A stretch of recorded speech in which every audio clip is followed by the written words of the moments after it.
దొరకబట్టేనా సుకుమార్ లాంటి పెద్ద డైరెక్టర్ని గీతా కాంపౌండ్ వదిలేసుకుంది? అంటే సుకుమార్ గారు సుకుమార్ మీకు బాగా ఆప్తుడు. అవునండి ఆయన. ఇప్పుడు పాన్ ఇండియాలో 2,000 కోట్ల వర్త్ సినిమాలు తీయగల కెపాసిటీ ఉన్నాయి. అవునవును. అంటే అరవింద్ గారు ఆయన ఒక సర్టెన్ 2011 నుంచి నేను యాక్టివ్ అయ్యాను. యాక్టివ్ అయిన తర్వాత ఆయన ఏంటంటే ఒక రిస్క్ని ఒక లెవెల్ వరకే పెట్టుకుంటూ వచ్చారు ఆయన.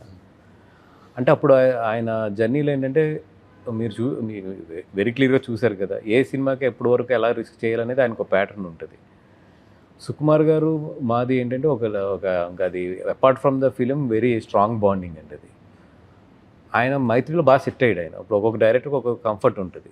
ఇప్పుడు ఆయనకి ఏంటంటే మైత్రిలో చాలా కంఫర్ట్గా వెళ్ళిపోతున్నారు ఆయన. ఇప్పుడు త్రివిక్రమ్ గారు హారికాల్సిన ఉంటుంది, వాళ్ళకి ఏంటంటే ఒక ఈక్వేషన్ సెట్ అవుతుంది. అలాగే మీరు కూడా ఒకరిని పెట్టుకోవాలి కదా, ఒక పెద్ద డైరెక్టర్ని పెట్టుకుందాం అండి. అందరూ మీరు వదిలిసిన వాళ్ళు డైరెక్టర్లే, మీరు వదల డైరెక్టర్ కదా, కాంపౌండ్ డైరెక్టర్లే అందరూ బాగా అందరూ మమ్మల్ని అదే అందరూ ఫ్రెండ్సే, అందరూ బాగా టచ్లో ఉన్నారు. మారుతి బీ కాంపౌండ్ డైరెక్టర్ వెళ్ళి రాజాసాబ్ పెద్ద సినిమా అక్కడ చేస్తున్నారు, సుకుమార్ ఏమో అక్కడికి వెళ్ళారు. ఇట్ డిపెండ్స్ అండి అది. అంటే నాకన్నా కూడా ఈ క్వశ్చన్ అరవింద్ గారు రైట్ ఆన్సర్ చేయడానికి.